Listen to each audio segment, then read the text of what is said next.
प्रभु यीशु मसीह के सामर्थी नाम में आप सबों को एक और बार इस नई सुबह में जय मसीही। अजीजों, आज एक खास भजन मैं आपके साथ बांटना चाहता हूं जो आपको मुझे मिलता है भजन संहिता 150 साम्स 150 उसकी 1 से लेकर 6 आयत तक मैं आपके लिए पढ़ना चाहूंगा। लिखा है, यहाँ की स्तुति करो, परमेश्वर के पवित्र स्थान में उसकी स्तुति करो, उसकी सामर्थ से भरे हुए आकाश मंडल में उसकी स्तुति करो, उसके पराक्रम के कार्यों के कारण उसकी स्तुति करो, उसकी अत्यंत बड़ाई के अनुसार उसकी स्तुति करो, नरसिंगा फूंकते हुए उसकी स्तुति करो, सारंगी और वीणा बजाते हुए उसकी स्तुति करो, डफ और नाचते हुए उसकी स्तुति करो, तार वाले बाजे और बांसुली बजाते हुए उसकी स्तुति करो, ऊंचे शब्द वाली झांझ बजाते हुए उसकी स्तुति करो, आनंद और महाशब्द वाली झांझ बजाते हुए उसकी स्तुति करो। जितने प्राणी हैं सब के सब यह की स्तुति करें, यह की स्तुति करो। अजीजों, परमेश्वर का वचन आपसे मुझसे बार बार आपको मुझे प्रेरित करता है, और वो ये है कि आपको मुझे अपने प्रभु परमेश्वर की आराधना में अपने जीवन को लगा के रखने की जरूरत है। आपको मुझे पूरे जोश के साथ अपने परमेश्वर की इबादत करने की जरूरत है। लेकिन याद रखिए, जोश में करना तो है, लेकिन कभी भी जोश में आपको मुझे होश खोने की जरूरत नहीं। इस बात को आप हमेशा याद रखिए कि परमेश्वर ने हमें बाइबल के ऊपर आधारित 4 महत्वपूर्ण सत्य दिए हैं, जिन सत्यों के ऊपर आधारित होकर आपको मुझे परमेश्वर की इबादत करने की जरूरत है। पहला सत्य यह है परमेश्वर का चरित्र, दूसरा मसीह का नेतृत्व जो आपकी भी मेरी अगुवाई करते हैं, तीसरा अनुग्रह की वाचा से उसने आपको मुझे बांधा है, और चौथा चर्च का जो बिब्लिकल दृष्टिकोण है, अर्थात जिस तरीके से परमेश्वर के वचन को कलीसिया देखती है।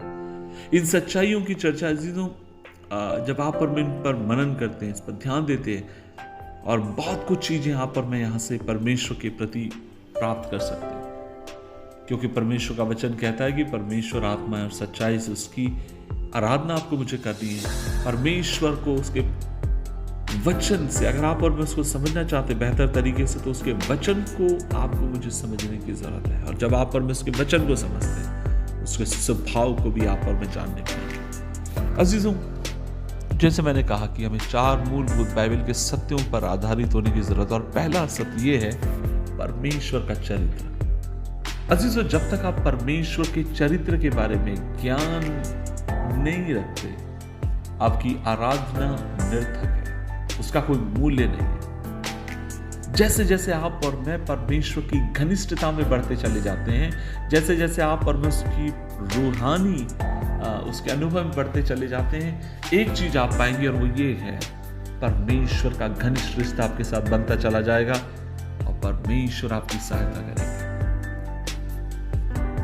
आप और मैं देखते हैं यशायाह नबी की किताब अध्याय 6 उसकी 3 आयत में लिखा है कि स्वर्ग में परमेश्वर का वचन कहता है कि दूत पुकार उठते हैं कि वो पवित्र है, पवित्र है, पवित्र है, पवित्र है। अजीजों, वो किस बात का पवित्रता का वर्णन कर रहे हैं? दूसरे शब्दों में कहा जाए तो वो मसीह की पवित्रता का वर्णन कर रहे हैं।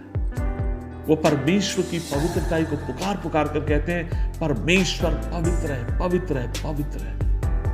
हमें चाहिए परमेश्वर को जाने, उसको समझें। दूसरी बात, मसीह का नेतृत्व।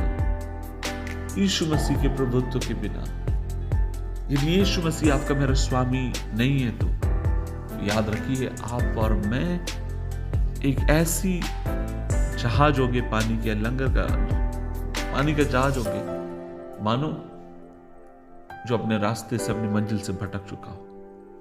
क्योंकि आपका मेरा कर्तव्य यह है कि मसीह में होकर आपको मुझे परमेश्वर की इबादत करने की जरूरत है।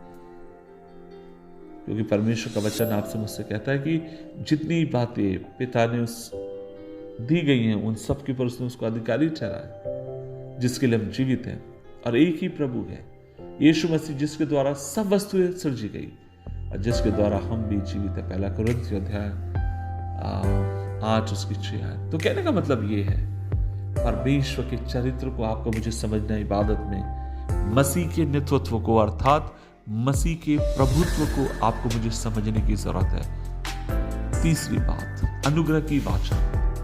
आप और मैं इस योग्य नहीं थे, लेकिन प्रभु ने आपके मेरे ऊपर अनुग्रह किया और इसलिए आज उसकी उपस्थिति में मैं। और आखिरी बात, जब कभी आप प्रभु की इबादत करें, समझिए कि बाइबल क्या कहती है, किस तरीके से परमेश्वर का वचन मुझे उसकी आराधना के लिए प्रेरित करता है। हील सॉन्ग कैसे करते हैं और कोई कैसा करता है, किस तरीके से इबादत करता है, नहीं नहीं नहीं, नहीं। मुझे परमेश्वर की उपस्थिति में आने की जरूरत है, मुझे परमेश्वर के सानिध्य में आने की जरूरत है, और मुझे मेरी जो वर्शिप हो बिब्लिकल एक वर्शिप, वचन के पर आधारित होने वाली एक आराधना। खुदा हमारी मदद करे। दुआ करें, प्रभु जी इस वचन के लिए धन्यवाद, और हम दुआ करते हैं कि हमें अनुग्रह देकर हम तेरे निकट आए, सहायता कर। यीशु मसीह के नाम से मांगते हैं।